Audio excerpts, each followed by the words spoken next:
Hello, and welcome along to the stream tonight. I hope that everyone is doing well. In terms of an update from my point of view, not much really. Not really done much since last week. Hello Nils, hello Maurice. I did get a letter in saying that I am going to get my second COVID jab, so that'll be happening this weekend. So that's exciting. Apologies for those who haven't yet been able to get their first one. To apologise, but that's happening for me on Sunday. Hello Augusto, how are you today? Do you know the brand of the shot? So I got the AstraZeneca. I'm assuming I'm getting that for the second one as well, because that would just be a bit messed up if I got a different one. No, it's the AstraZeneca one that I got. So, hey Stevie, how's it going? So yeah, I don't know what the current state of play is for you folks on whether you're any closer to getting jabs, but I will have a sore arm on Sunday, most likely on Monday, if last time is anything to go by. So that's really the only exciting bit of news that I have. Where did we get to? So last week on stream, we got to a point where we thought, hey Kim, how's it going? Where we thought that everything was ready for shipping GitReleaseManager. And so between Monday evening and the weekend, I didn't really have much time to do anything. So I sat down on Saturday to start planning it and starting to do it. And yeah, it's totally broken. I went to run the GitReleaseManager dog foods itself. So that was something that Kim set up. So when you build GitReleaseManager, it uses the latest build of GitReleaseManager to execute on itself. So for instance, when we go to create the release notes for GitReleaseManager, we're using the latest version of GitReleaseManager. And it fell over straight away. So that set me on a little bit of a adventure looking to see if it was just the create that was having problems or whether there were other issues. And unfortunately, I found other issues. So yeah, need to dig into what's going on there. Stevie's saying final round Friday. I think maybe next Friday is one of those Fridays. Final round Friday. What was that referring to, Stevie? Sorry, I missed what you were saying there. Final round Friday. Maybe next Friday. Oh, so you got your first one. So context is indeed everything. Yes. For my last jab. Hopefully next Friday then. That'll all be sorted. How was your golf at the weekend? I saw you playing golf again. I haven't played golf in a long time, I'll be honest. So the first thing I wanted to ask Kim, that I saw you on the chat room there. One of the issues that's cropped up is with regard to this section of code. So in this section of code, we are adding the template factory to the IOC container.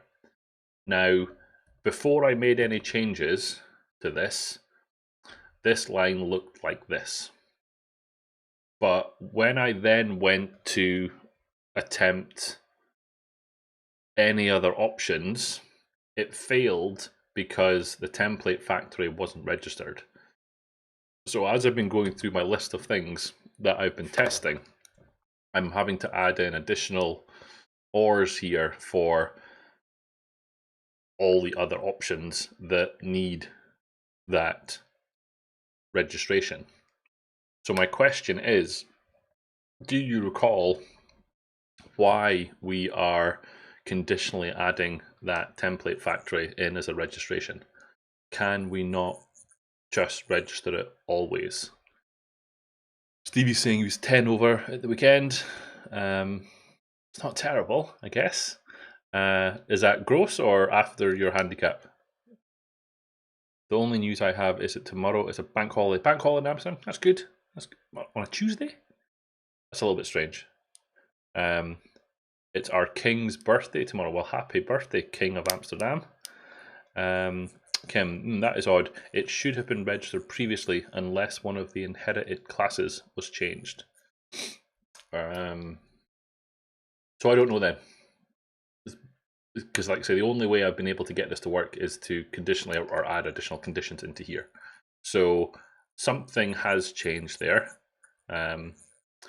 King of, yes, okay, sorry, I apologize. My geography was never my strong point. 10 over after, that's not bad though, Stevie. That's not bad. I at least knew that it had a monarchy, I think. Yeah, no, I knew that part. The other issue that I've had, Kim, is that there are some missing mappings in our GitHub profile here. I've had to add in this one for new label, and I had to add in this one for new release. Now, I think that came about as a result of an upgrade to AutoKit, and we just missed adding in the additional mappings to make AutoMapper work. So, yeah, I've added those in, and I haven't come across any additional things happening yet. Freestyle Coder has raided with a party. Thank you very much. Welcome along to the stream tonight, Freestyle Coder. We are currently working on figuring out how and why we have broken, I'm saying we, most likely me, have broken a tool that we're building, which is GitReleaseManager, and running into quite a few issues.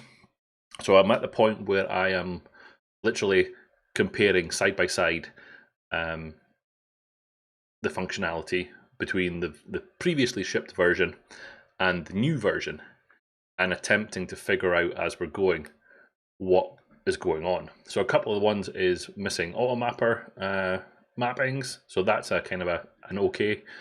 The other one is with regard to conditional mapping of item in the IOC container.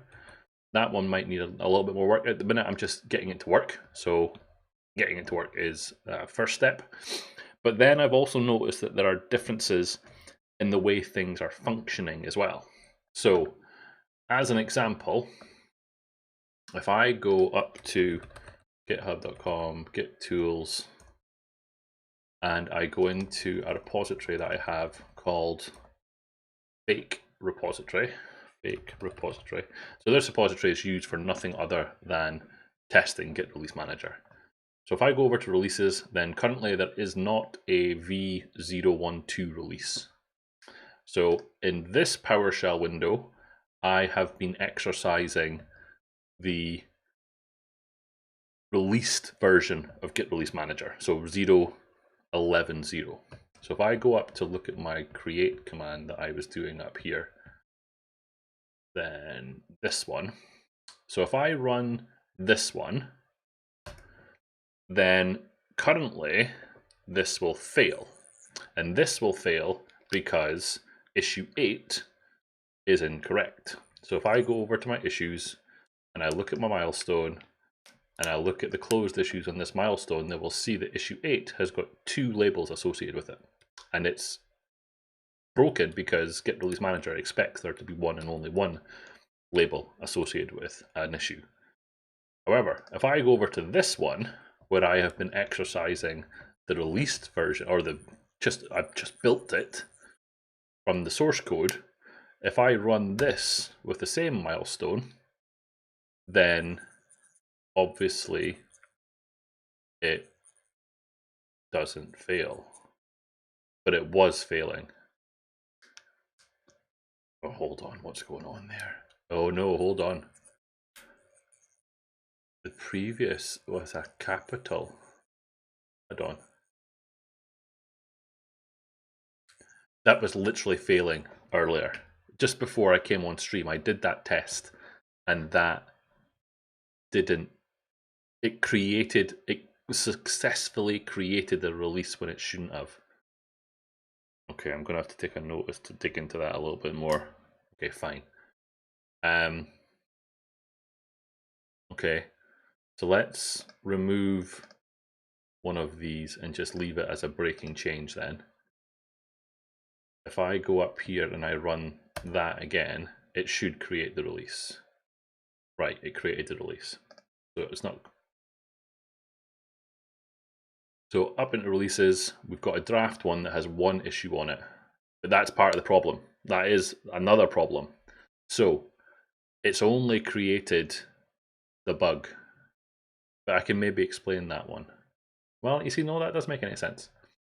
So it hasn't created the breaking change entry, but I also spotted that on github.com/git-tools GitReleaseManager. So when I went to create the release at the weekend for GitReleaseManager, I also noticed that it wasn't creating the breaking changes section. So even though there is a issue on the milestone that has breaking change on it, it's not adding it into the generated set of release notes. It's not a bug, it's an undocumented feature. I would love to be able to claim that, Maurice, but no, this is most definitely a bug. I'm going to write that one down. Not adding breaking change into release notes. So the next thing I noticed, Beastie Demon is agreeing with you, Maurice. I'm not agreeing with that at all.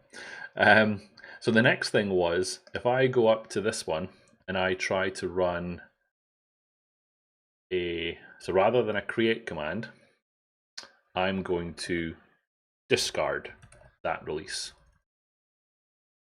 So I'm going to run the discard command, and that should discard the release. Happy days. So if I refresh this, the 0121 has gone away. However, if I come back over here and create it again, and then with the new, so this is the new version of GitReleaseManager. If I run the discard here,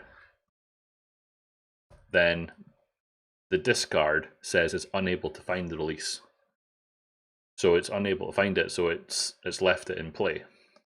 So previous version of GitReleaseManager 0.11.0 correctly discards the release when it's in draft, but the new version doesn't. So it's just flat out broken. The closing and opening of a milestone also doesn't work the way I would have expected it to, but I don't know if that's just a symptom of the, what am I trying to say? So let me just see what Kim's saying in his comment. Regarding the registration of the template factory, it could probably be changed to either always be registered, or if the sub option is of base VCS options. I think all necessary commands that the template inherits from that class. Okay, that makes sense. Yeah, because base sub options. So if I go and have a look at here, then base sub option or base VCS option. Sorry, yes. So this one has that one, and if we look for all the references, then I haven't tested the add assets yet. Close, yes, close were affected. Create was affected, but create was already there. Discard was indeed affected. Export was indeed affected. Label was affected as well. Publish, I haven't tested yet. Open, yes, that caused a problem. Publish, I haven't tested, and program. Okay, so that would make sense, yes.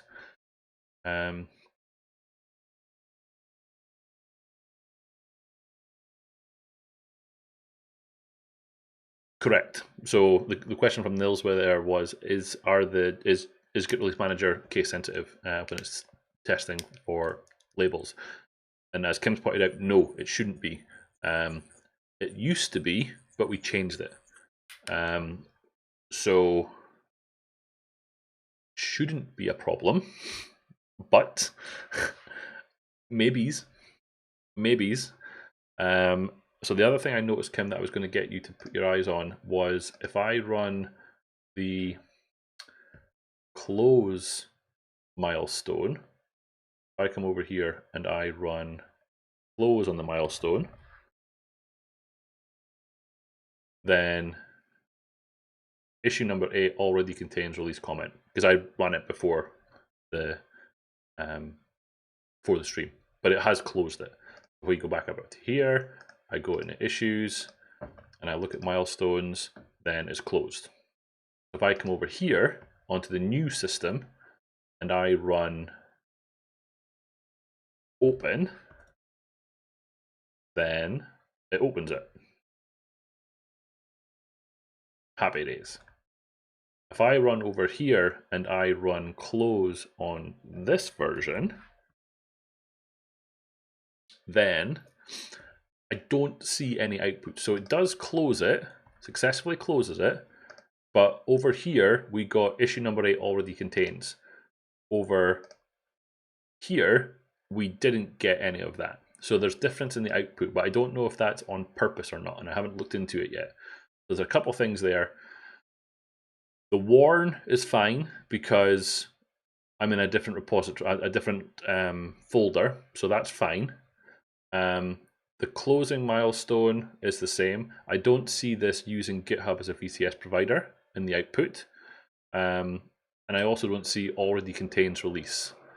So I don't know if that's just because they've been removed, and that's where I was kind of getting to, or whether something else has changed. So already contains.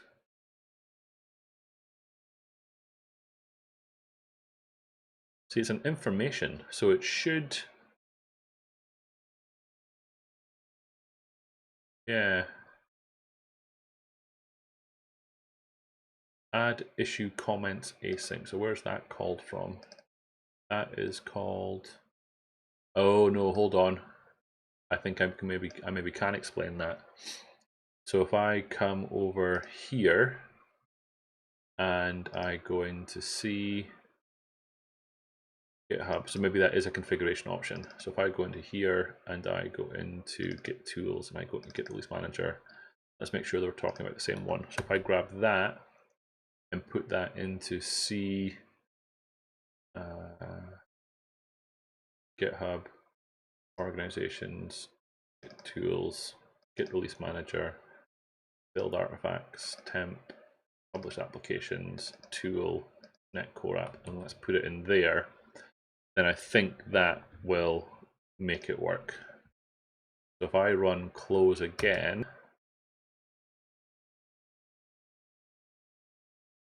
close, okay, so it's not there, but if so it's closed already.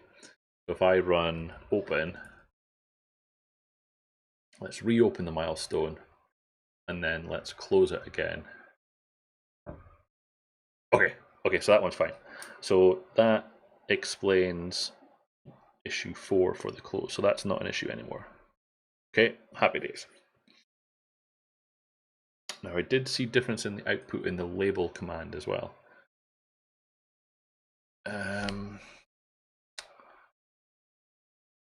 Should just do always registering the template factory. It is used by line 98, which is always registered. So that was actually going to be my follow-up question. So yes, if I go back to program and I look at line 98, then yes, if we're always registering this, which has a dependency on this, then we either should be conditionally registering this, or we should just register both at the same time. So I'm inclined to say that yes, let's just register it all at once. So let's do this then. Let's take this off. And let's take this off. And let's just always register it. Okay, I'm happy with that. So The label command I saw was different as well. So let me test this while we're here. So let's take the milestone off and let's run the label command.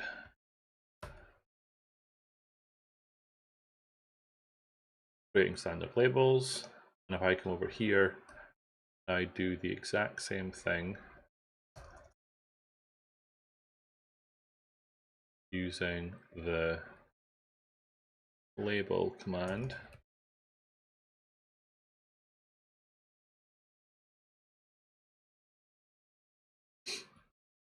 So the difference in the output was this using GitHub as VCS provider. So has that changed as VCS provider? Yeah, that line's gone.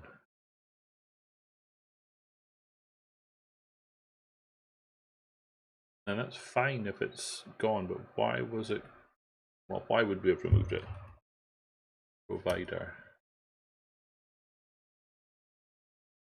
We don't actually have another provider at the minute, so maybe that's what it was.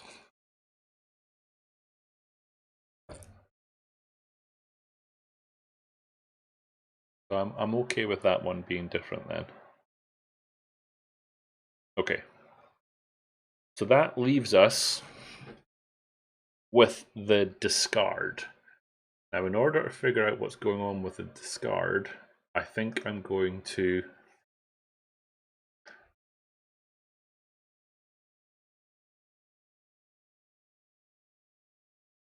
so the dependency injection refactoring was the obvious candidate for where it got removed, yes. Let me take a note of the wording because I think it does make sense to put that back in, right? So using GitHub as VCS provider. Log statement missing. I should have noted if at some point I start shouting and swearing, it's because my mouse has run out of battery. It's got a little red light on it just now. I need to fill it up with battery, but I forgot to get some when I was inside just now. But I think it would make sense to have the precedent to include it in the provider. So like a top level, when it gets initialized, it might make sense to have that, even if it's at maybe not at info, but maybe at debug level, so that we can figure it out, or if we're accepting issues, etc., to know which one is being used would be useful. So yeah, what I was going to do was I was going to reclone the repository because I want to check out the code at 0.11.0 because I think that is where part of the I'm going to have to look at the code at those different levels to see what's going on. I left that milestone open, right? Where's GitHub gone? Is that just my internet gone, or is that GitHub causing problems? Let's see if we can get over here. Weirdness. Copy. So over here, I'm going to do a git clone of this guy.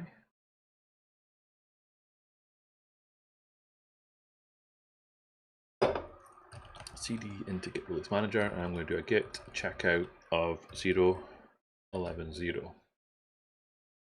I'm going to open a new instance of Visual Studio, and I am going to point it at that second clone.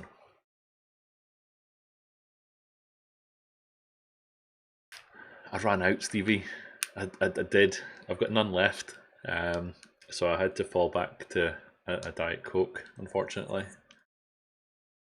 Other soft drinks are available. I just happen to be using that one at the minute. I'm not getting paid to show Diet Coke on stream. Open project solution. If I go into C, GitReleaseManager, source, GitReleaseManager. His way of telling us he has been kidnapped.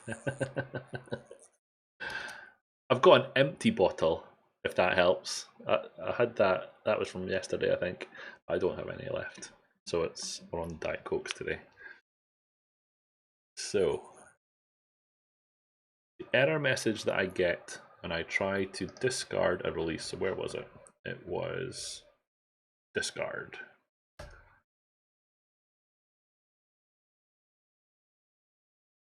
Not this time, Nils, but thank you, I appreciate it. Unable to find a release. So no, that's not going to help because I don't think it's getting to that path. But this is the second instance. So if I go into here and I look at, I see the code's completely different because where are my commands?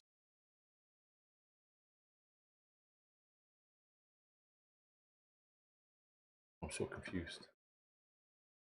The format of the project is completely different from when the current one is. Let's just look at the discard options.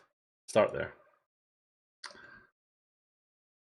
So wait for, or wait, let's just find all references. Find all references to discard options. Then in here, we discard a release async. So we come into here, then we are going into here. So if I go to implementation on this, doesn't really matter.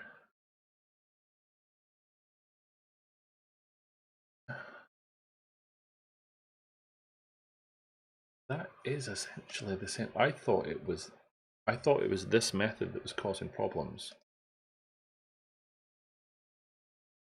No, it is. Okay, fine. That explains it. Okay. So in the in the 0.11.0 release of GitReleaseManager, we've got a method called getRelease from Tag Name Async. Now, that is essentially getting all the releases and then filtering where the tag name. See that? That's a misnomer. Where the tag name is tag name. But in the new version, what we do when we discard a release. So if we come in here and we go to core commands and we go into the discard command, then in here, if we go to implementation on this guy, then it says get release async. So we're not calling, we're just passing in the tag name here. Now in this instance, the tag name is an actual tag. So this returns us nothing. Whereas in the other way, we're getting all the releases and then we're filtering down based on the tag name. Now I think what's happening there is that it is, see, that doesn't make any sense either. How can it have a tag name if it's not been, I would much rather that were to say name, not tag name. Because to me, tag name is the name of the tag that's created. Now, when we create a release, we give it the intended tag name. So if we go over here and we look at a release, that's maybe not a good idea. Oh, maybe yeah, okay. So yes, this gives us the intended tag name. Yes, the name of the tag that will be created, exactly that, Nils. So the name can be different. So that, as part of the refactoring, we broke that. Because you need to get all of them to then filter the tag name, because just calling this with the tag name doesn't include pre-release ones, unless there's an additional option. But I don't think there is, because if I go in here, then oh, that's in our implementation. So hold on, go to implementation. No, it's in here, so it would be on this one. Is there an additional? There's a tag, there's an ID, there's a string. So no, there's not. So what we need then is we need to go back and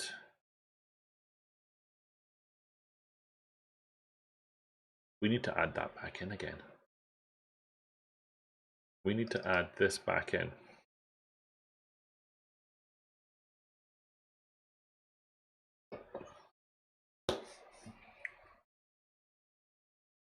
Or we do the work. So I was get release it. Oh,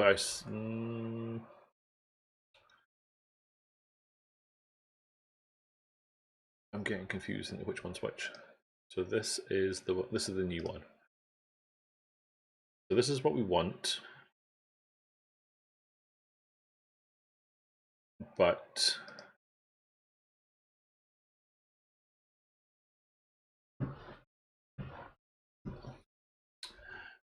so you're suggesting that we do our releases equals await VCS provider dot get releases async.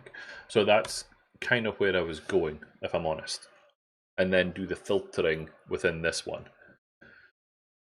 But what I was getting at is whether we need, do we need a method that filters on specific releases of the tag? So how do I say this?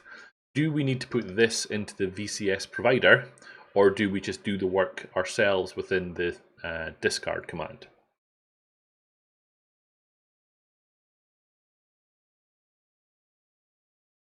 No, so that method doesn't take a tag name. No, so we would need to put owner repository.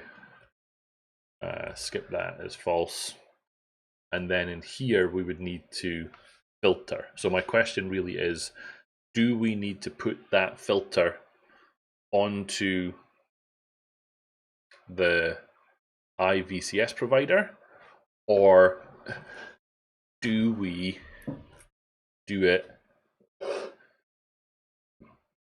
in the method here?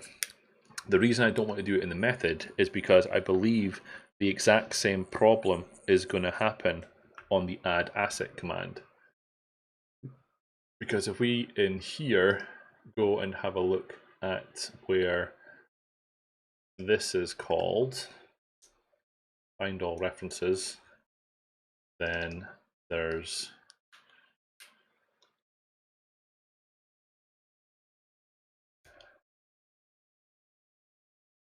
see, I'm actually confused. I'm actually yeah, that one shouldn't have worked either, should it? So where was this called from? This was called from the get specific release. Oh, you see. Hold on. Where was this called? Create release from Milestone. So that was.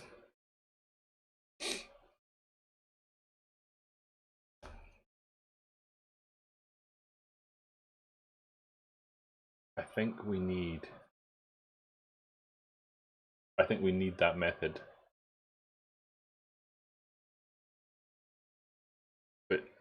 So obviously the wording of it didn't provide enough information about what it was doing, so that when we refactored it, we didn't notice that it was a requirement.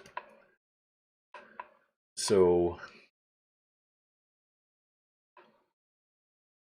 how do we change the name of this to make it clear about what it's trying to do?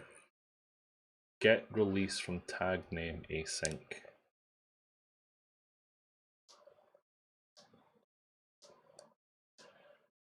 Because what does the IVCS provider currently have? We go in here.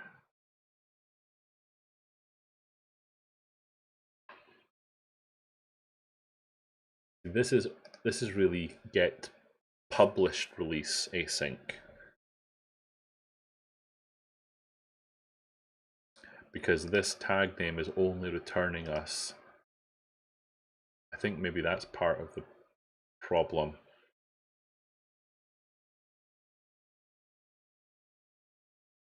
But then what do we call the other one? Task release get. Does that become just get release async?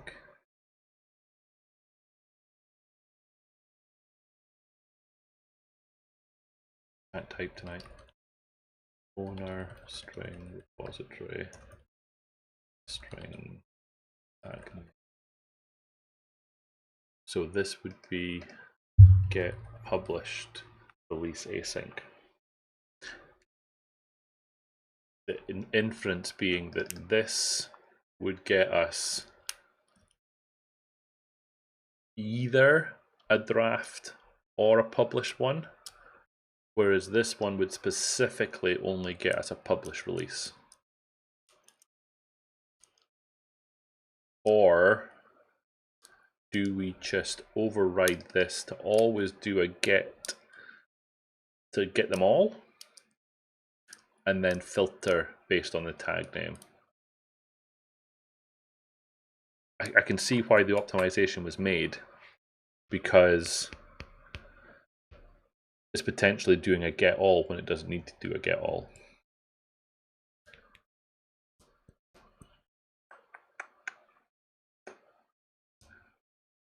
But that's really an implementation detail as opposed to, oh, this is confusing.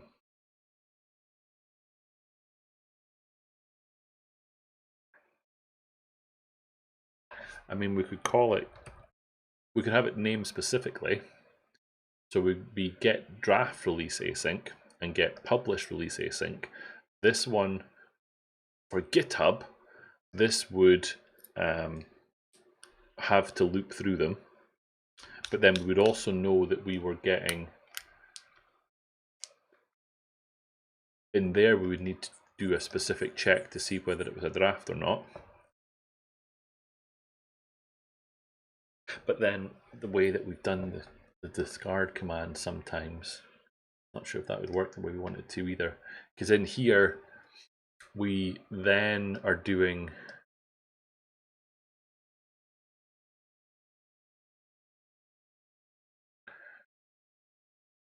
if we were to ask for a, see, that wouldn't work, because there's certain scenarios where we want to get the release whether it's a draft or not. What to do?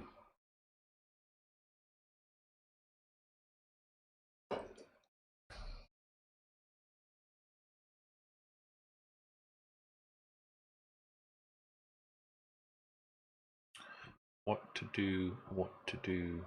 What to do?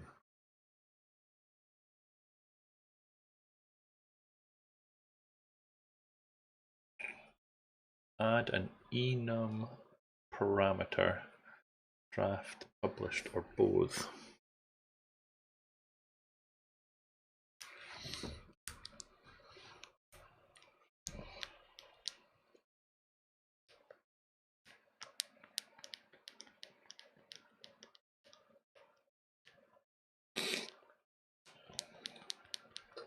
I don't dislike it, but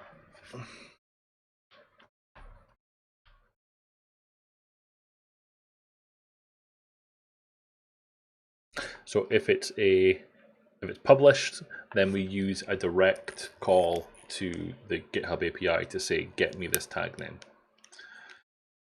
If it's draft, then we have to loop through them all and filter. And if it's both, we have to do, well, we loop through all of them and find them. So the functionality is the same for draft and both. The only difference is if it's published, then we can go directly to the tag name with that release. I'm just worried that what's going through my head just now is whether we're then sort of kind of coupling ourselves directly to GitHub at that point, because one of the lofty goals of GitReleaseManager is that we'll be able to work with other VCS providers.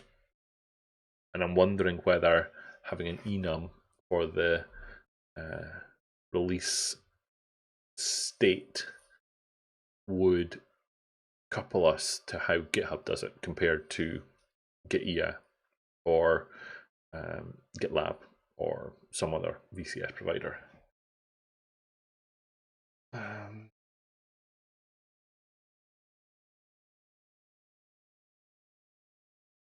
What I'm more inclined to do is just to not use. What I'm more inclined to do is, well, no, hold on. Let's do this then. So let's do get release async. I mean, we could be.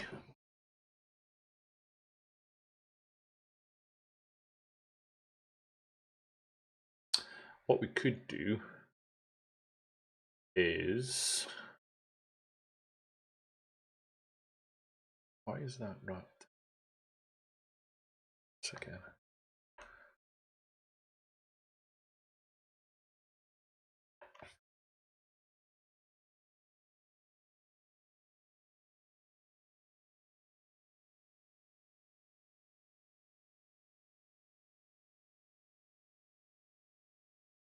If I wanted to do multiple things within this,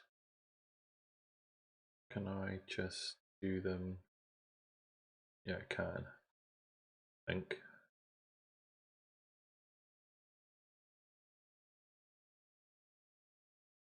Yeah, because it's just what it's doing. So what I'm wondering is,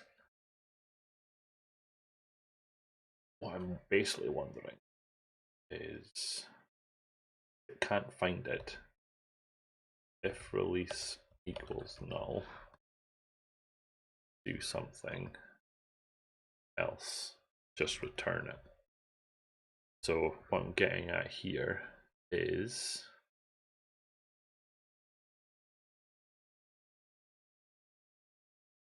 async lambda expressions converted to a task returning delegate cannot return a value. Is that just because I'm missing one here? Will it be happy once I've done that?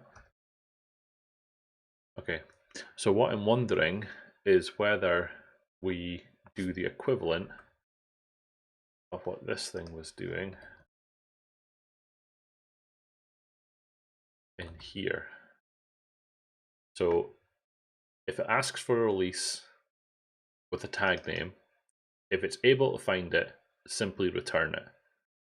If it can't find it, go and see if there's a draft one with the same one and return that, otherwise it's returning null.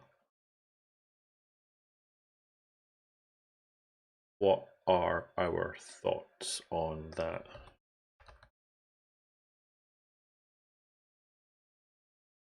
A logarithm this thing? That seems like an omission. Okay, let's live with it.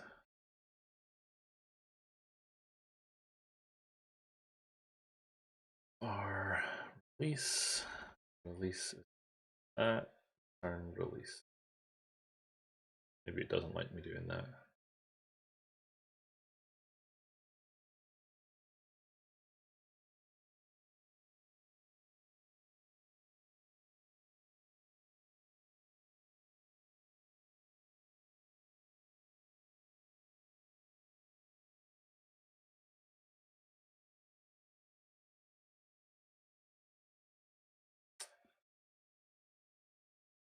But then we could take this out of here. Just do this. This. What do we think about that approach?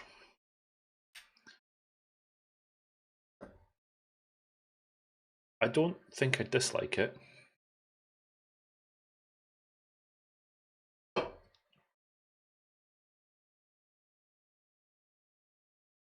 If I save that and save that, and I go over to here and I run my build somewhere in here, then the discard should start working, he says. Let's have a look.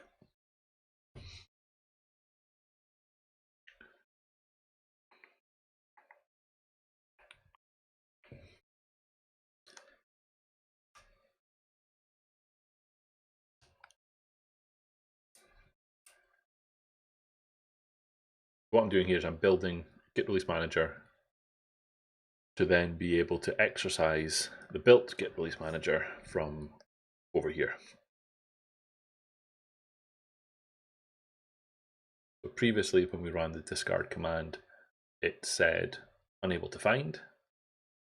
This time, I think it's gonna be able to discard it. So as a sanity check, up over here, I think we still have that one. 012 is there. So let's wait for that build to complete.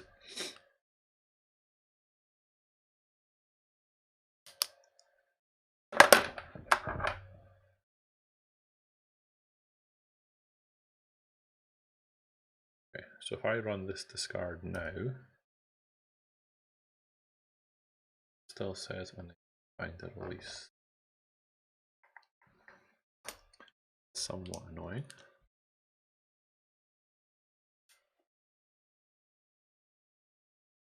What did I do? Not the one.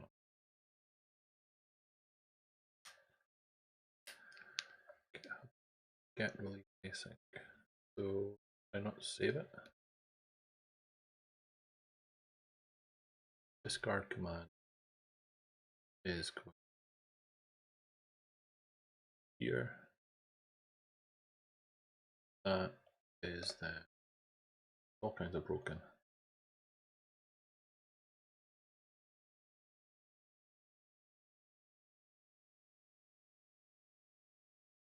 So this then is implementation, which has got these. Do that again. And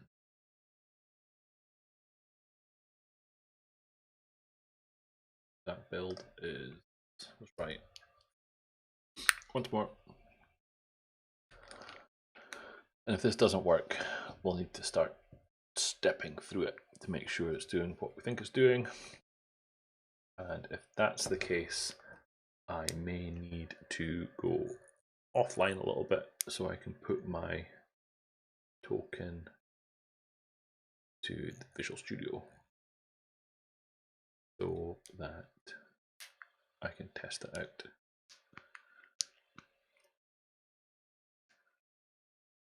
Let's wait and see.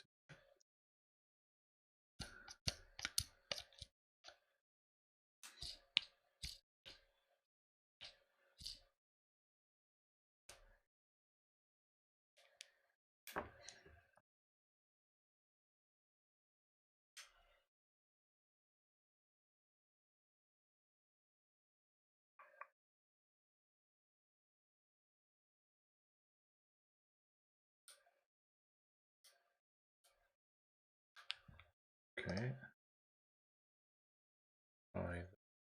Okay. No. Okay. Let's step into it then. So if we go into here, we look .NET Core CLI. Let's go to the properties of this. Let's go into the debug. We are going to do a discard with -o. Tools -r is fake repository, and then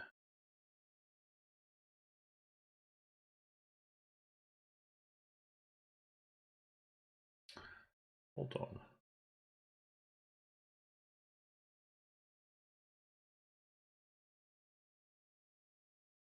I am calling that correctly, am I? So we go up to some of this discard -h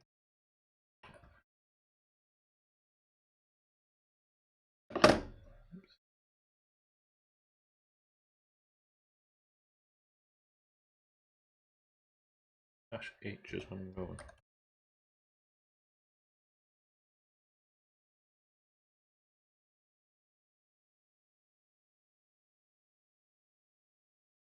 So yeah, it is -m. Okay, fine.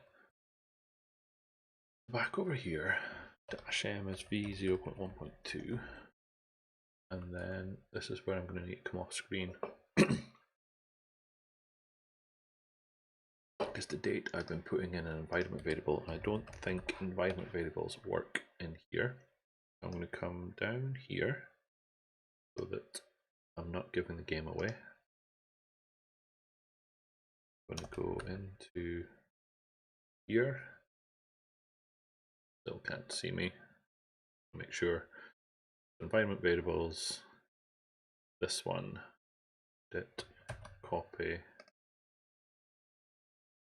this into here. Save that and close it so that you can't see it. And as long as I don't, should be fine. So if we click in here, that's the default Mac one. That's not of my choosing or my doing. That's the default one. So if I debug this and I say debug, start a new instance, where do we get to? But thank you. How's the 3D printing going, Maurice? Have you printed anything cool?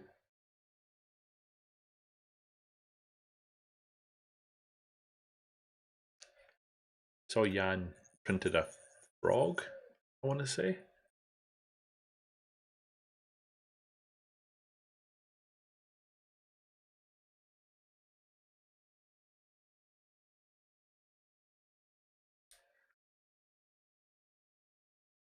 VCS service. So if I step into that, F11 on my keyboard is not going to do what I want it to do. If I come in here and I say F10, F10, F11, F11, I want to get to here. That's where I want to get to. So in here,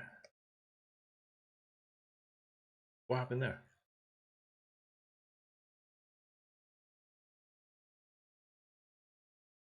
Again, nothing happened there. Debug, start a new instance.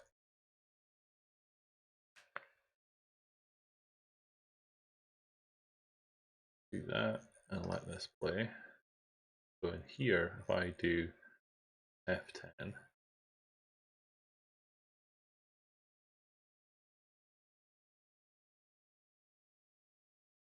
now is that my debugger not able to allow me to step into that, or is that something else going on there?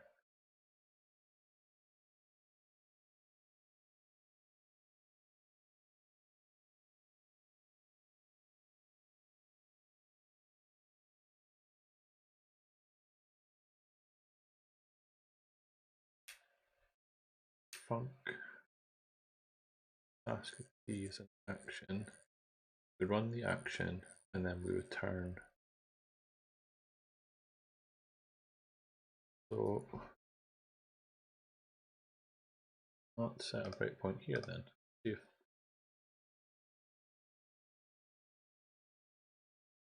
start a new.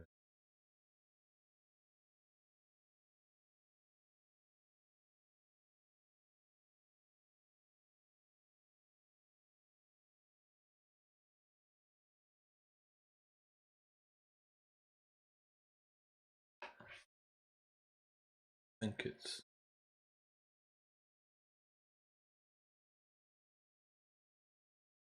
bug.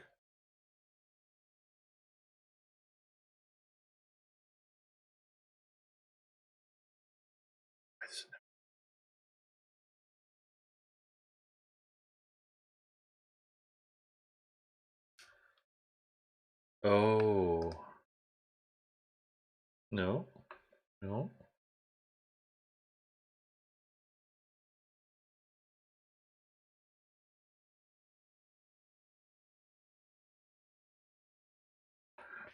I was going to say that perhaps this is doing something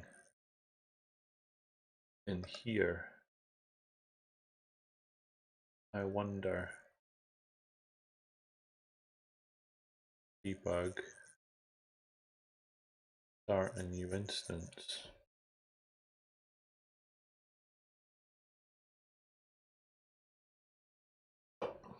Huh. That's why.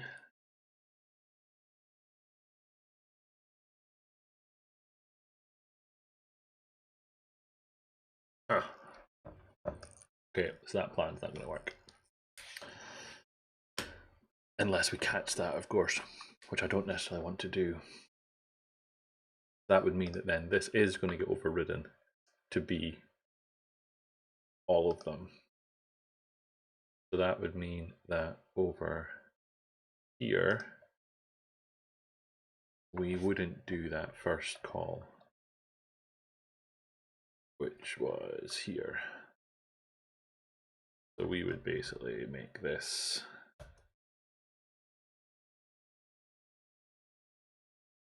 this, and then we would return that. If I were to do that, debug. If I do get in this route, I'm going to put a comment in there saying why we're doing a get all as opposed to a specific call.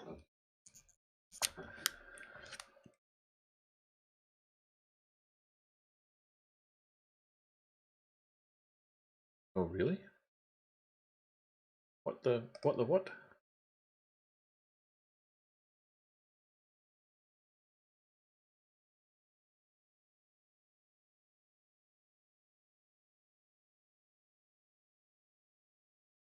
What the what?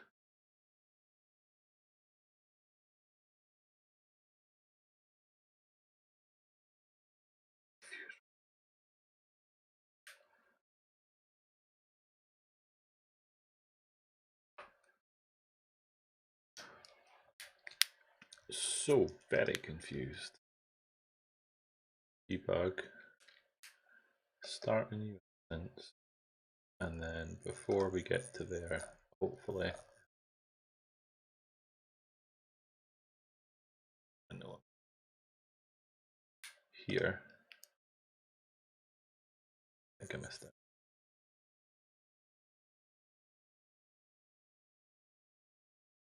Yeah, one more time. Debug, start a new instance. So if we F10 this, is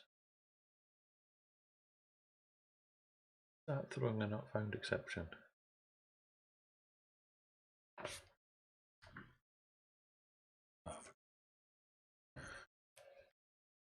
Hold on until I go off screen again. and I type the right repository name in, which might explain. Well, we'll have to go back and change that again.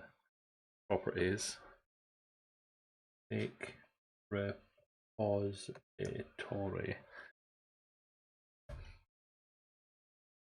save those, back up here, back into the GitHub provider,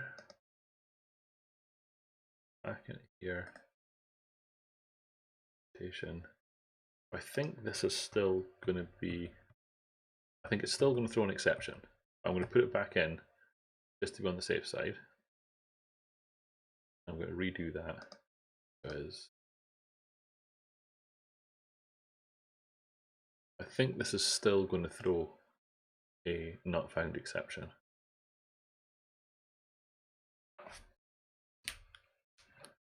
If it does, that's fine.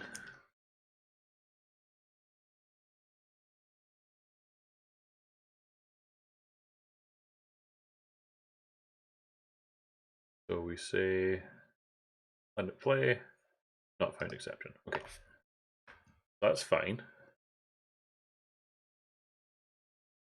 Back into here, remove the release,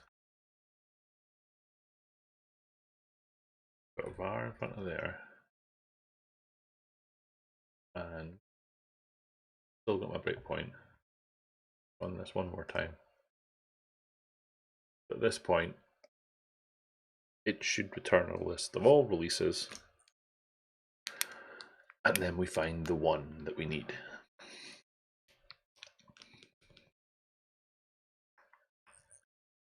So if we say step over, right, so we've now got a list of releases and there's 3 of them, and we look at one of these and the tag name is there,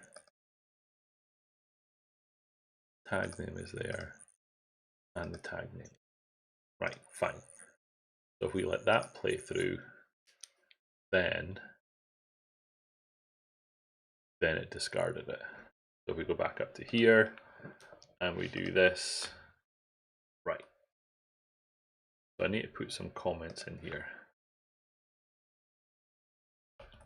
This method wants to return a single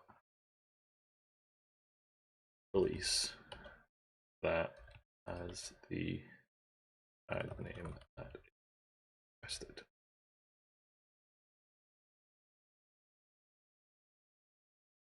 The obvious thing to do here would be to use repository.release.get. Is that what it was? Was it a .get? I think it was. GitHub provider.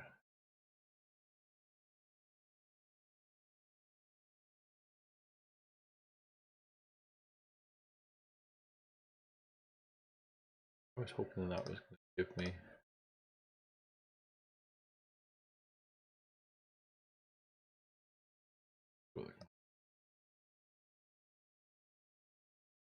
Yeah.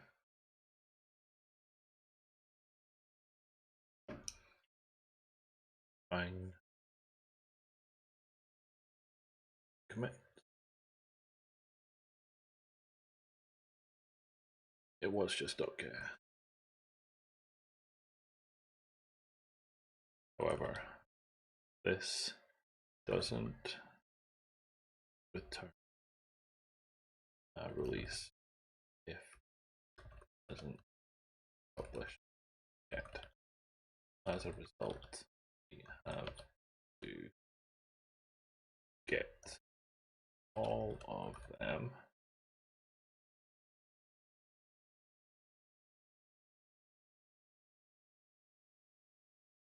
do there and then filter required. This isn't very efficient and would have better approach. But for now, this does job. Okay. So that's that. And like I say, I think the same thing was happening with the add asset, but let's see if that now works. And then if that works, I think we're into the figuring out why the breaking change label isn't being expected.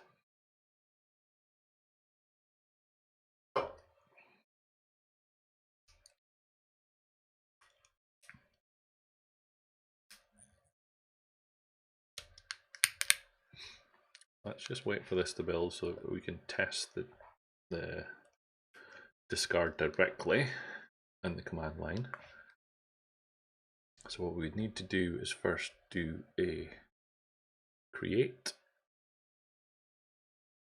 But I think I've removed the labels because I ran the label command. So I think I've done a lot of things to put this into a state where it can't be. If I reopen this, we look at the closed, then yes. So let's assign them both to be a bug.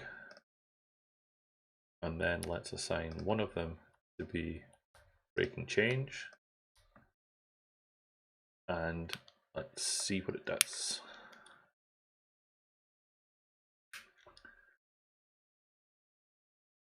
So that's complete. If we come over here and we run the creating the release, and then it failed. Okay, that's fine. Let's remove the bug, leaving breaking change. Let's create the release. Object reference not set to an instance of an object.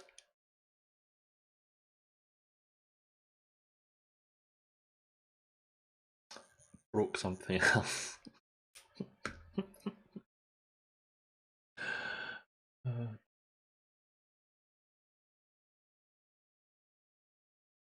What did I do?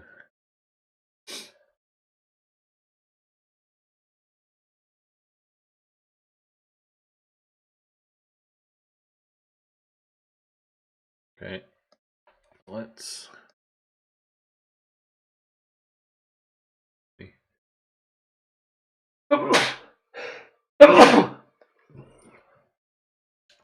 I'd like to say that this has been fun, but so far, thank you. I go back into this one and let's change discard to be create. It's up here.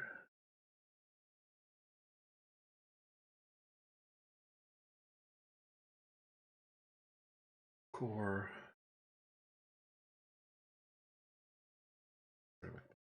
Command. So the create command is. Let's start there. Debug. Start anyway. What did I do? Can't use my keyboard shortcuts because that does weird things on Mac.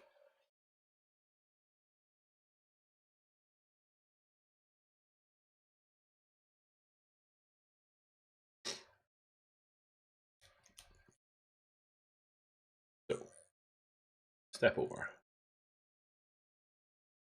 If we have a milestone, which we do, then the release name's option name. That. Step into. Oh. No, we didn't give it a name. But we're going to give it a name, and that's fine. Okay, that's fine. So then we create a release from a milestone. So we step into create release from milestone. Beautiful. Release notes builder. Step over. No. Yes. The release notes is. See, now it's got breaking change. Didn't have breaking change before. The start of this video, that wasn't there.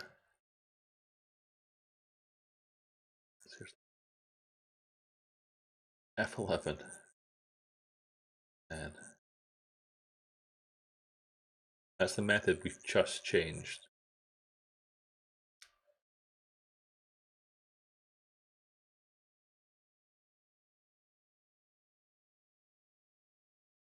But that should be nothing, right? Because it can't find it. That's fine.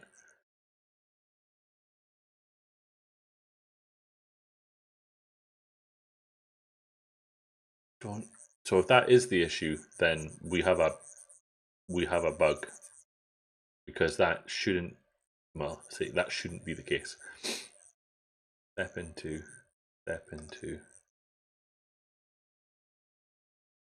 Right. So release is something. Why is release null? Oh no, release is null.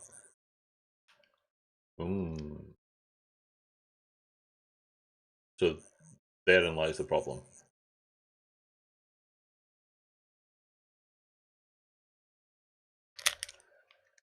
What? What was this doing?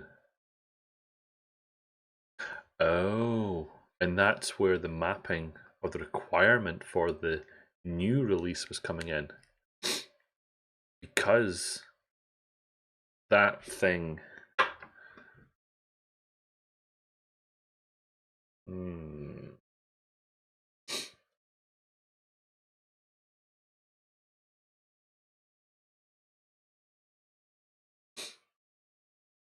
It would have been throwing an exception, yes. But now I'm going to have to go back to that other Visual Studio instance. Still here. Cancel. So program. What were we doing in the create release async? We were going in here. In here. Look, there was a check here. If the release is null, then we create a new release. But the way that it was working before, it wasn't doing that.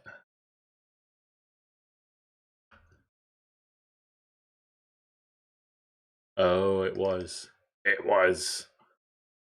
Because it was throwing a not found exception.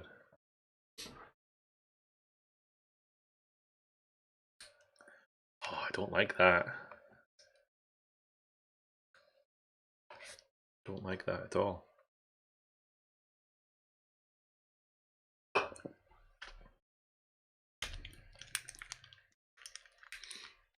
Don't like that at all.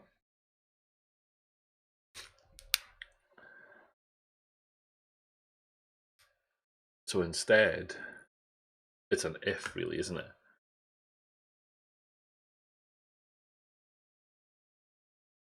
It's an if. Yeah, I have to agree with you, Nils. So all of this stuff comes out of here.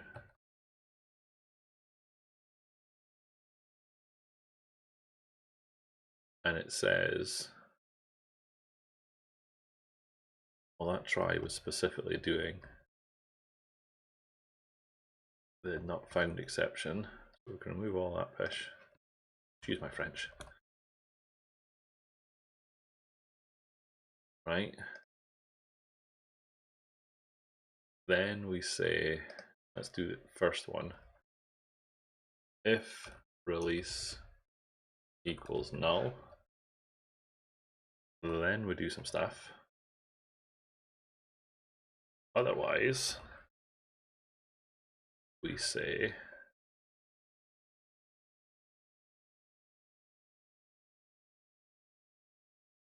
otherwise we do that. I think. Why are you telling me that? Oh, because I'm still debugging. So we get release, it can now return a null. If that release is null, we create it. Otherwise, we carry on its merry way and do what it did before. Everybody's happy. One more time. Into the breach. Debug. Start a new instance.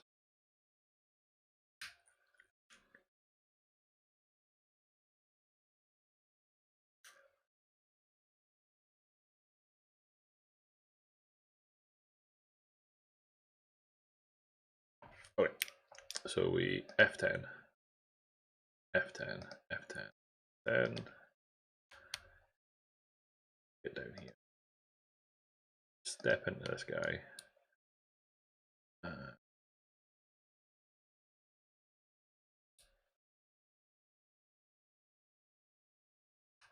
Step into this one. Then we go into here. Then we say release. That's going to return me null. We step over that, we create it, creating a new release, blah blah blah, add assets, and then we carry on our merry way. At which point it says it's been created. Come over here, we look at our fake repository, we look at releases, and it's there with the breaking change in it. So you agree with me that it wasn't there before. So the only way it can be there is if we were to go into, yeah, that would explain it.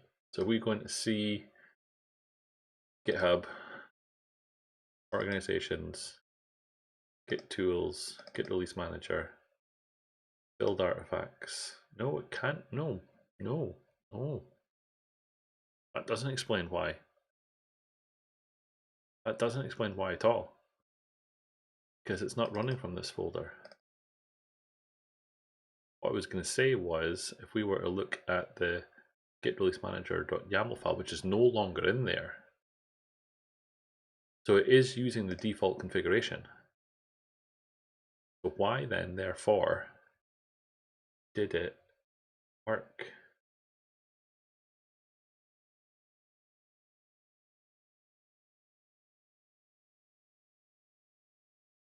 So let me, yes, I think that's where I need to go. Let me finish this train of thought. So I've just created the release and I want to make sure that the discard is now working with the built version. And then we can dig into what's going on, because I want to know what's going on.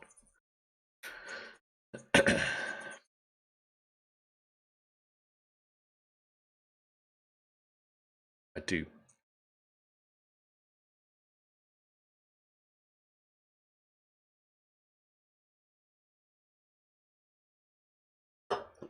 It's 9:20.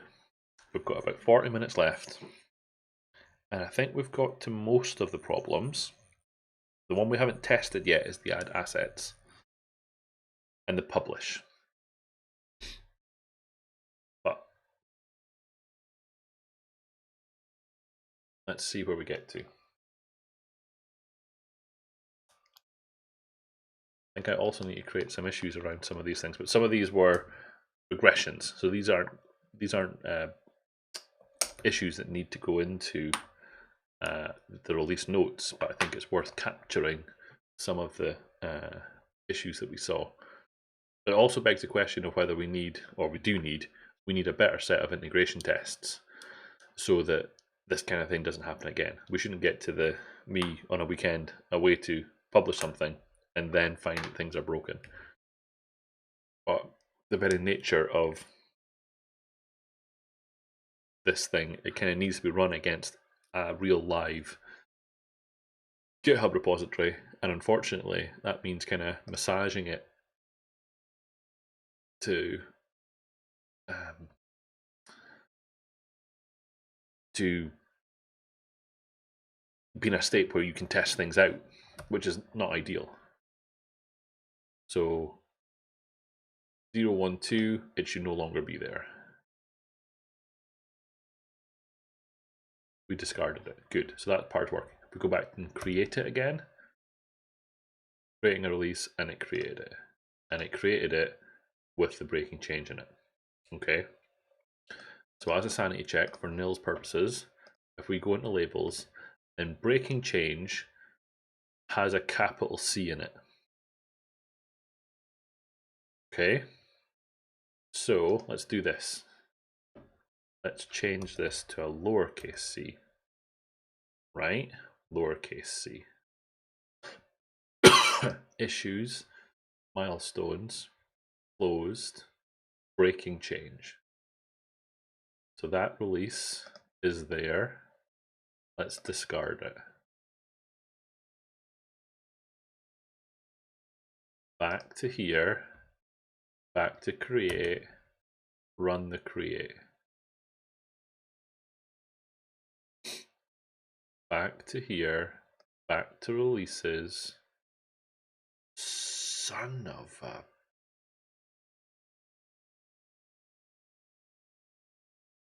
That's a complete regression.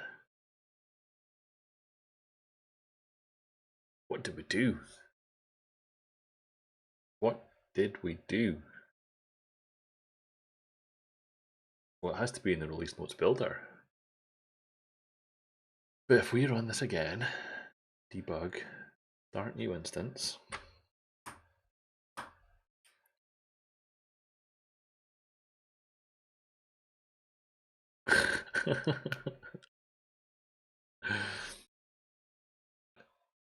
If only you could see my I told you so dance.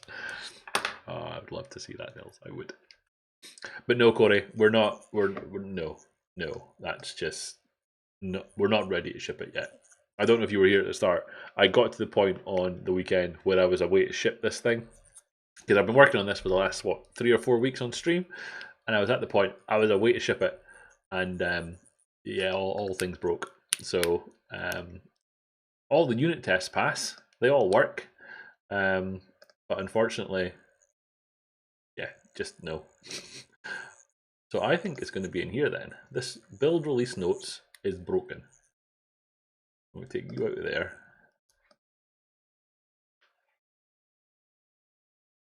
Okay, that was clearly the wrong breakpoint to put it in. Create command. Do that again? What did it do? Or did it tell me that it's already there and that's why?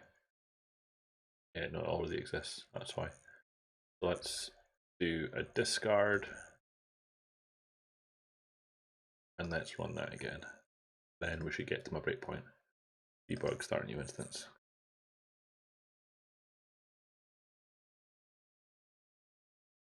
So if I run this, right, now we get to here. So build release notes, let's step into this guy. And let's step over these things. Build and release notes. So this part should be fine. Issues against a target milestone. Target milestone is 012. Happy days. We step over that. Then the issues, there are 2 of them. One is labels. Oh no, that's the issues that are on the milestone. That's fine. Okay. So if we step over this, step over this, step over this, then number of commits. Genuinely don't care at that point. Step over that, commits link, fine.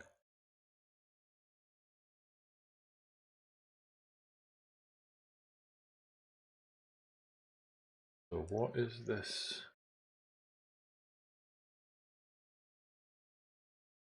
I think it's going to be in here. Step into, fine.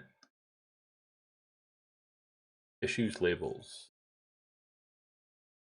Breaking change, bug, documentation. Beautiful.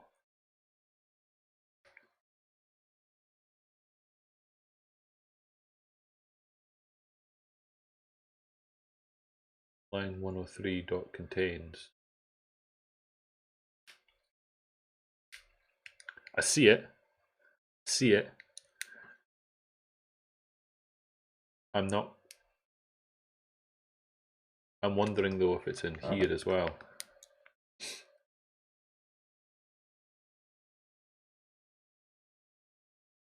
There is a string comparison ignore case there. But you're right. Issue labels dot contains O label. So O label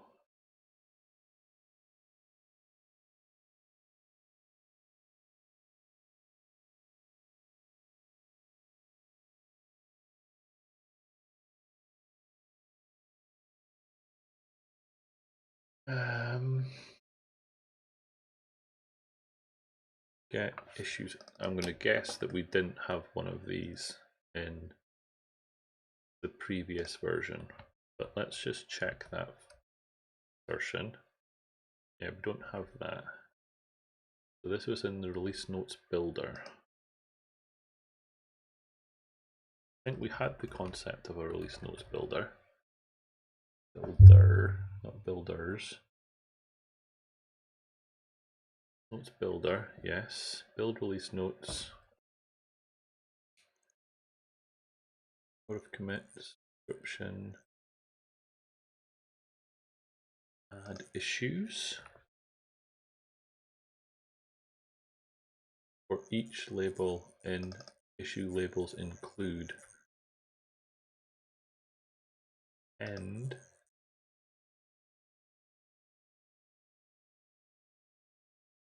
To upper end variant.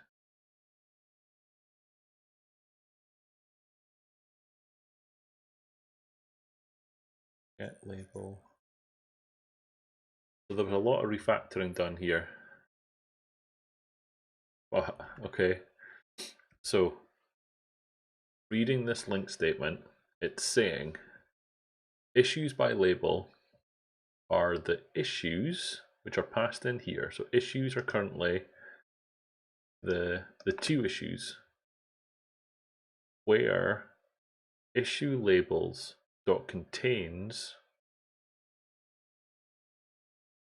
the label, and that's the label of the issue. So if we were to go into one of these and then one of here, it would be this one, correct? So this one, no. Who is this guy?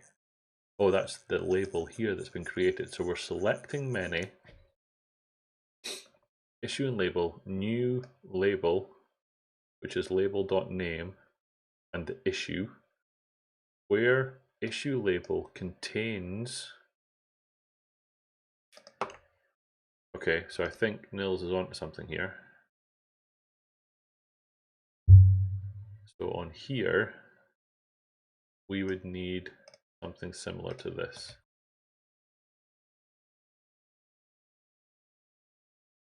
I think. It doesn't contain two arguments. What is the... Oh, I can't do it at that point.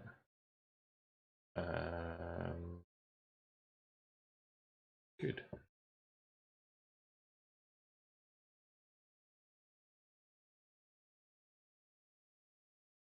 It says it has two overloads, but then it doesn't have any.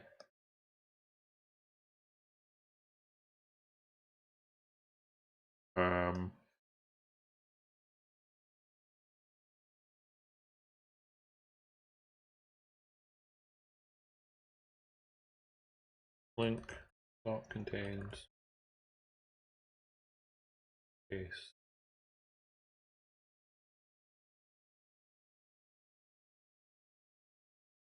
Oh, is it? Did I misread that?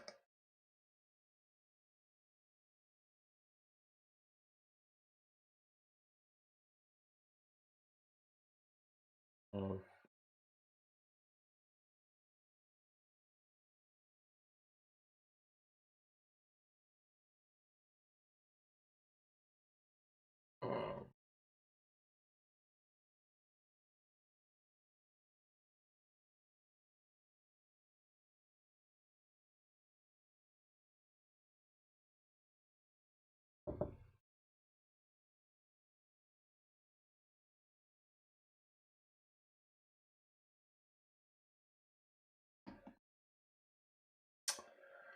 So how do we make it?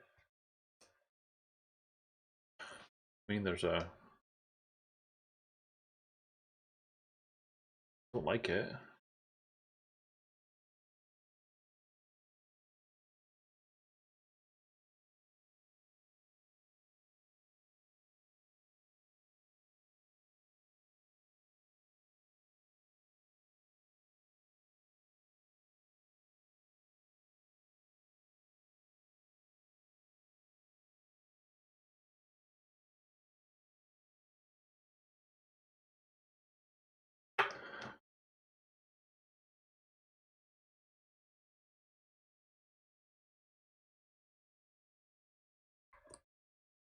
Not sure I follow what you're suggesting there now.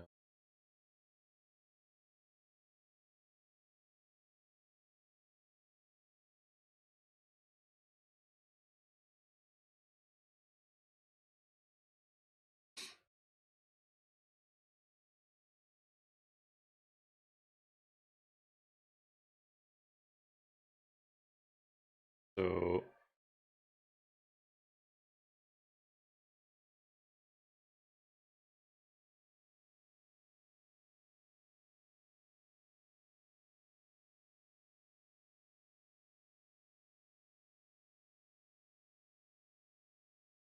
is that a replacement for the contains, or are you saying index of in the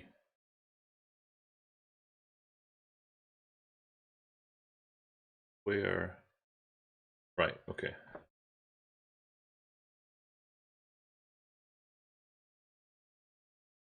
Index of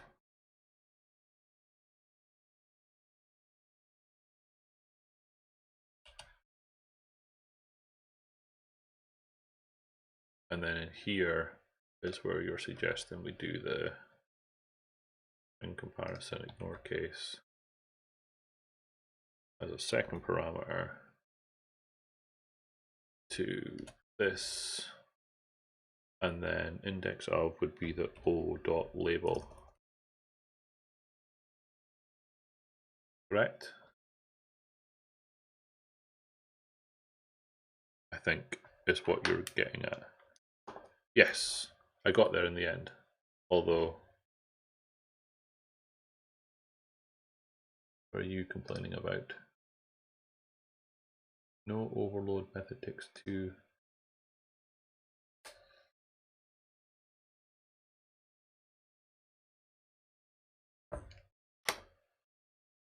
The index of doesn't contain comparison operator either.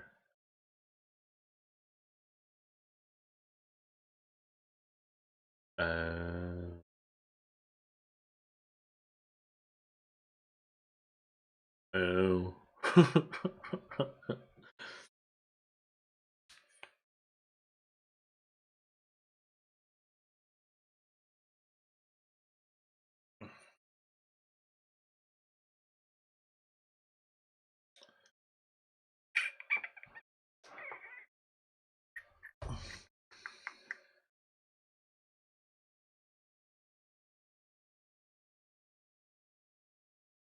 Do we do anything with this?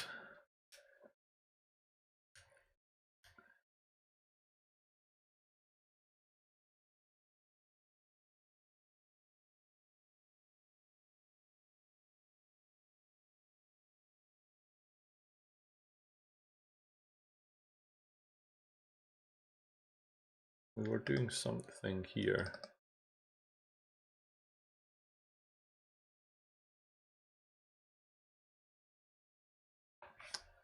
And we're already doing some heinous things. Use string comparison when doing. Oh, maybe it's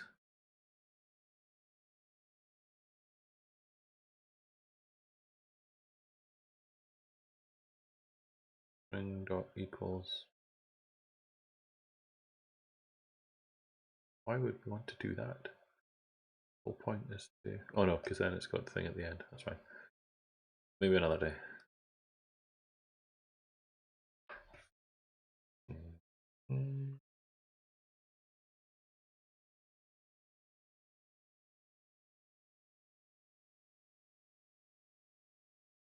Hold on.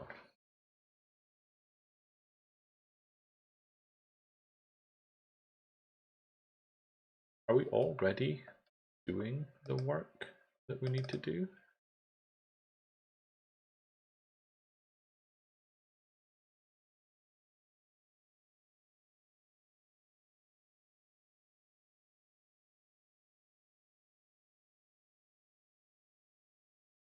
Issues here.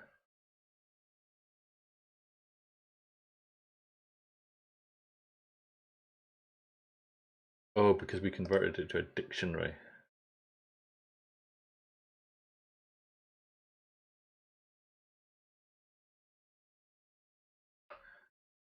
But I'm actually thinking that this has already done the work that we need to do. So this has already done the comparison with the it has already done the check issues for valid labels. So we've already done that work. So I'm actually thinking that we don't need to do the work that's in here.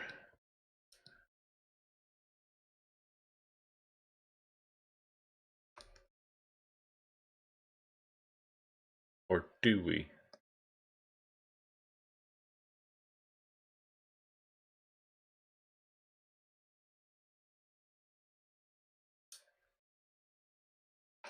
No, I see, okay. Because this is just for grouping them together.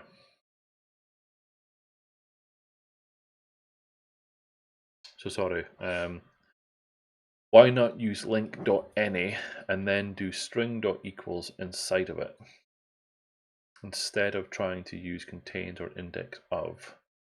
So why not? Oh, I see what you're saying. Okay. So we would do any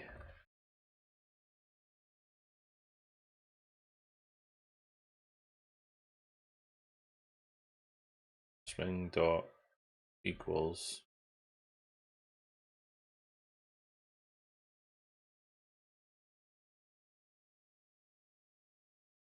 o dot label.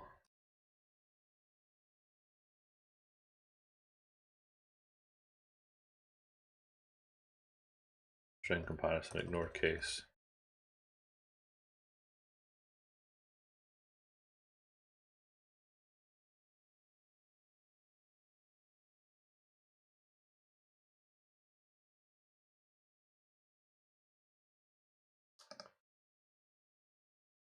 Of course, sorry.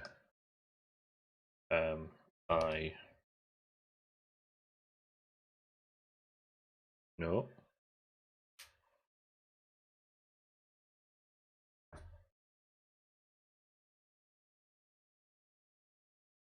That would be IL.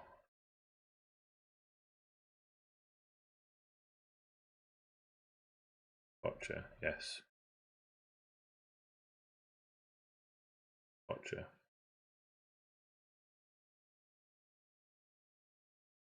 Okay.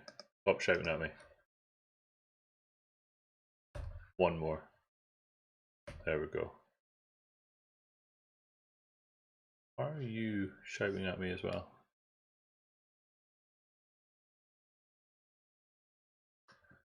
Okay. See what that does. Solution Explorer, debug, start new instance. We're at 43 minutes, 17 minutes left.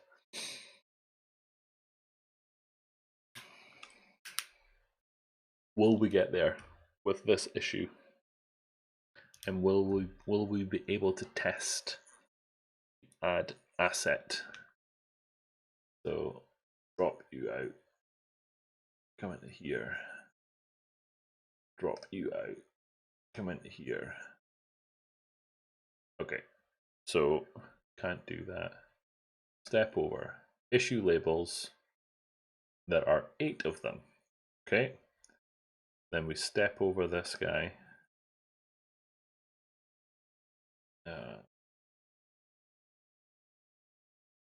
Over here.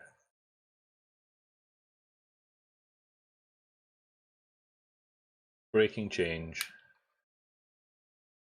Right. I think that worked. So we're back up to here. We refresh this. Breaking change. So the one that was correct. So the one that's the label that's used for the purposes of creating the release notes is the label itself. So even within the configuration, if you have breaking change with a capital C, and the label is the one that's used. So if we go back to label here, that's there, yes. And then to further concrete that, if we put that onto there, and we go back to here, and at this point, if we, let's do it one more time from the command line, we'll discard that release, we'll discard that release. We will create it again, and see what that does. And then I think that means that we fixed, or we've seen execute all of the commands apart from 2.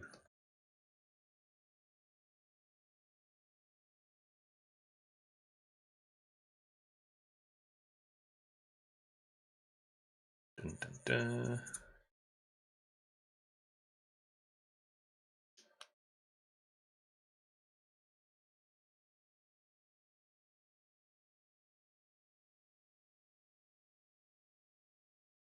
Wait for this to finish. Come back to here, and we will discard, and then we'll create it again.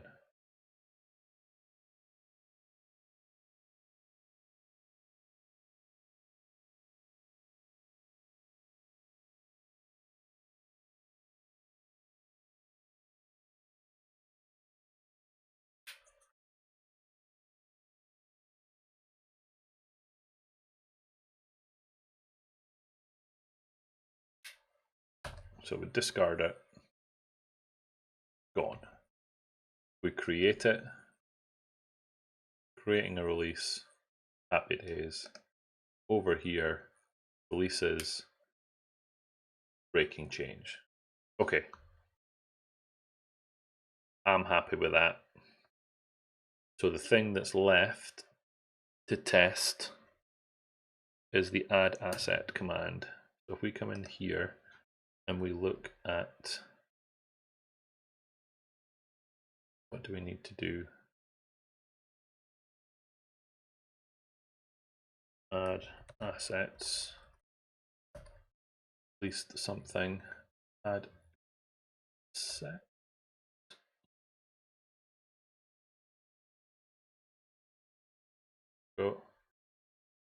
So we need, M isn't recognized, so we take that off.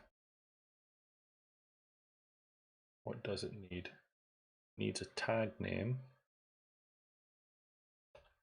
So we should be able to do tag D012, and then the assets -a is C temp export empty.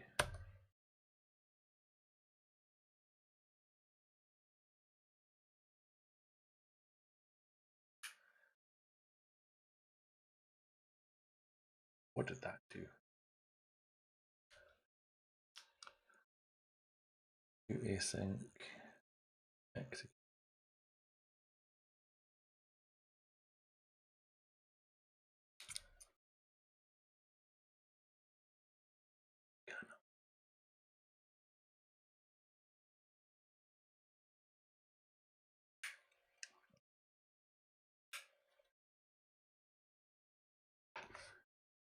Got to the main,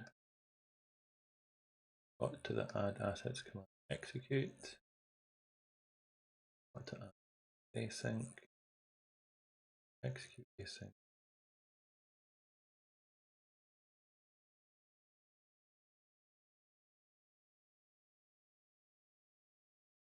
We're then into, there was, that file was there, wasn't it? See, no, it had to be because I expanded it. So it's there. Okay, let's have a quick look at this command then, the debugger. So let's do properties, and we took this off B0.1.2. We said add asset, and then -a c temp export.md. Save that. Back to here. Into here. Into my add. That's why I was confused, because it does say add assets, but the command is add asset. Don't know why we did that. So let's do debug, start new instance. Right, 10 minutes. Quickly step through this and see where we get to.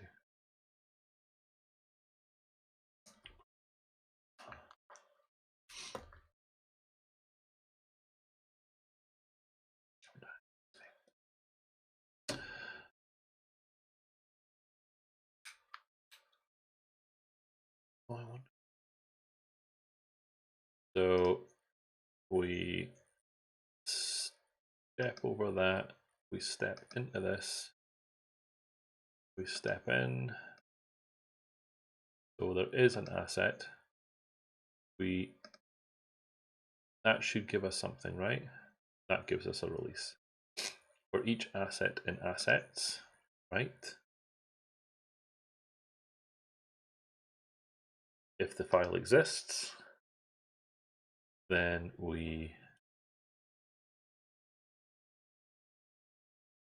existing asset is null, so that's fine. Then we're going to create a new upload, which is the asset file name. Content, fine. Raw data is asset, file open, happy days. Logger, debug, step into OctoKit release, should get to there. Why does that die?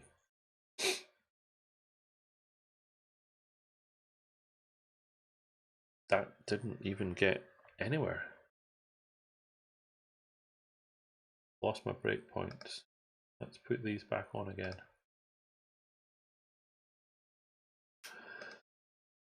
Debug. Start new instance.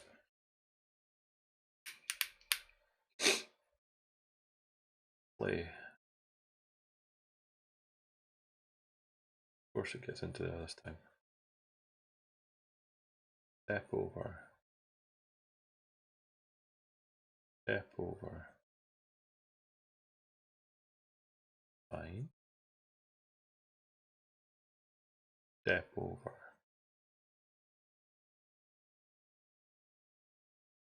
When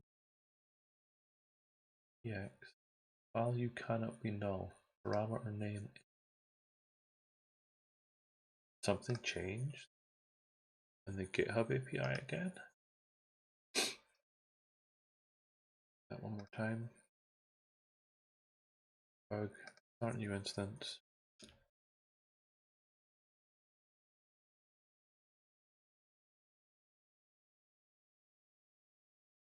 I wonder if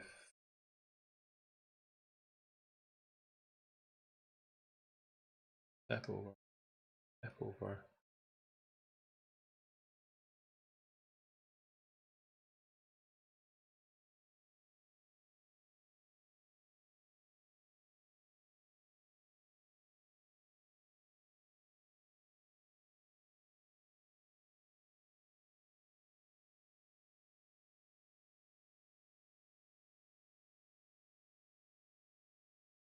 Oh,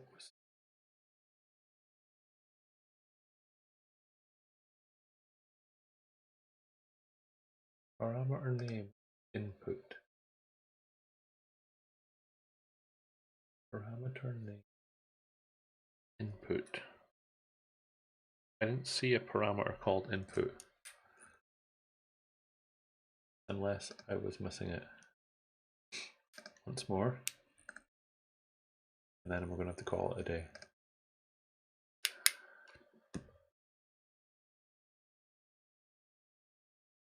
We'll come here.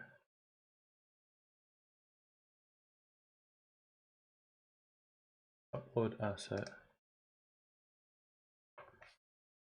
And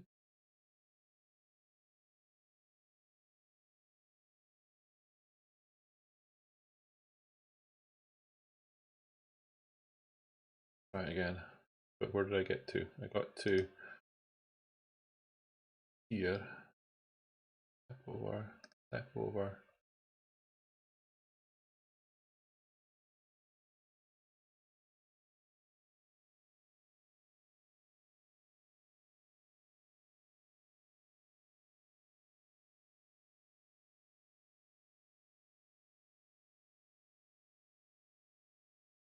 Okay. Yeah. Factory.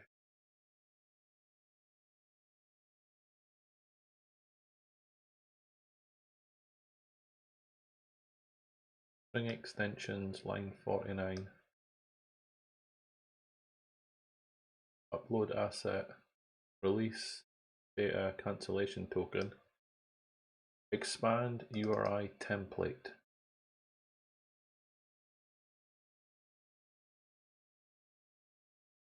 GitHub.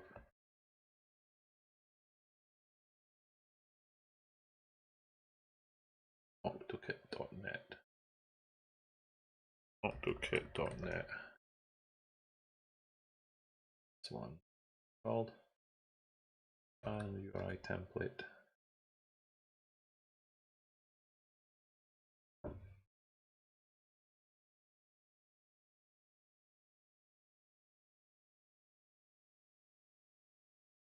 And URI template. That's an test. That's not what I want it to be. Expand URI template.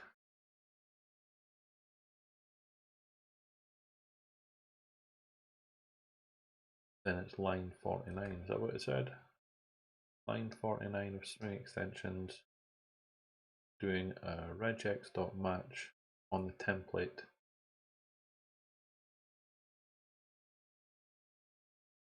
And URI template on the upload asset.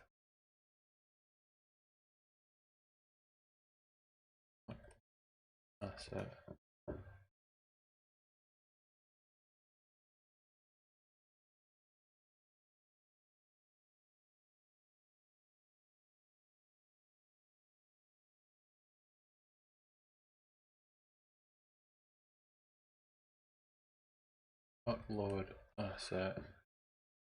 Release data.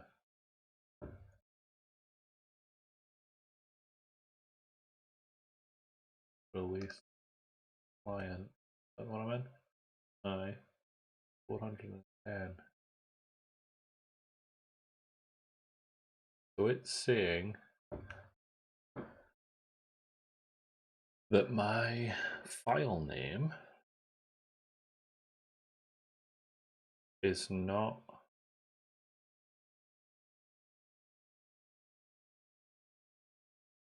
it's not the old backslash, is it?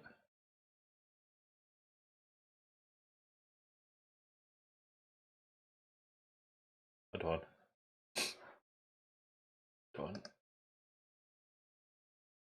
No, because when I did that here, this one was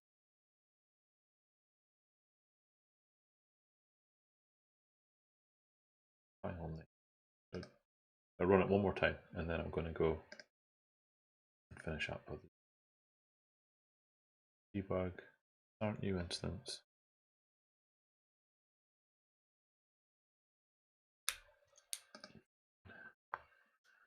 Upload asset,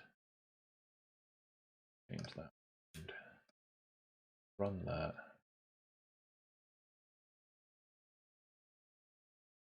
That's the release.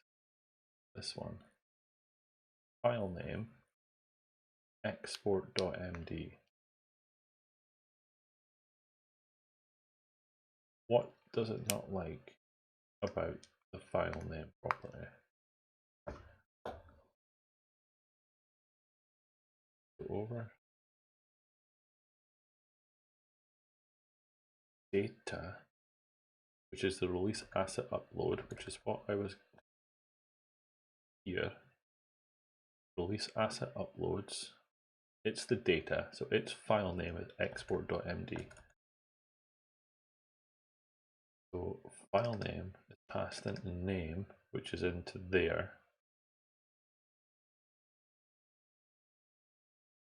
File URL template is here.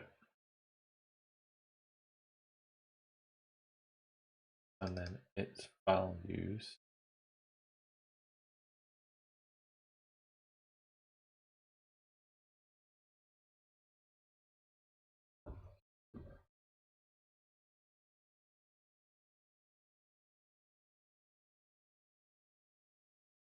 optional string regex match. I'm assuming is this guy. I don't even know what that regex is doing, I'll be honest.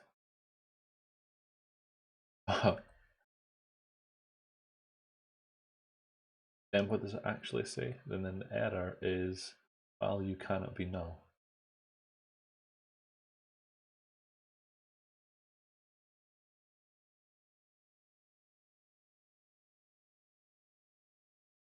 Why is the value null?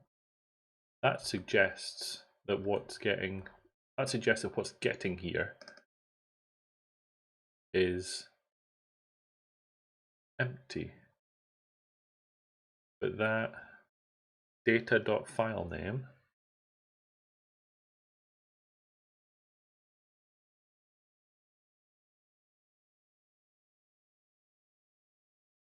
no, I'm confused.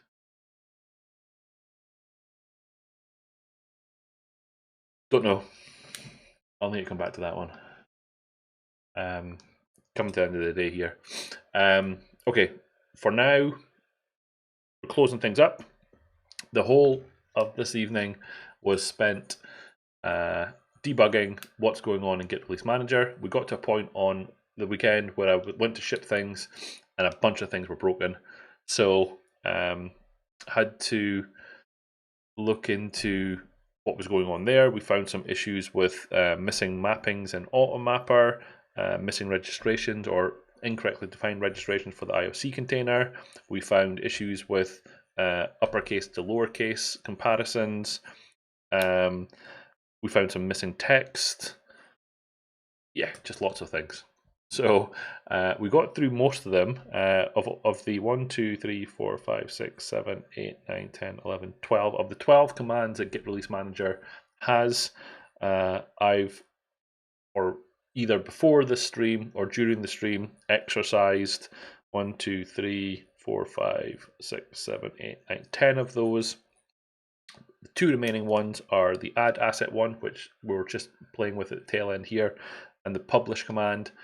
Yeah, haven't need to do some more work on those, but I think progress is being made. But so thank you very much for everyone that's hung out tonight. I do appreciate it. But for now, I'm going to say that is me finished for the evening. So take care. I hope that everything is good for everyone. And as of right now, I'm planning on doing a stream next week. But as I mentioned at the top of this stream, I've got my second vaccination for my COVID on the Sunday. So if I'm feeling the same way as I did last time, Monday night stream might not happen. But I'll keep you posted, and we can either hang out or we won't. But for now, thank you very much, and have a good evening. Thank you very much.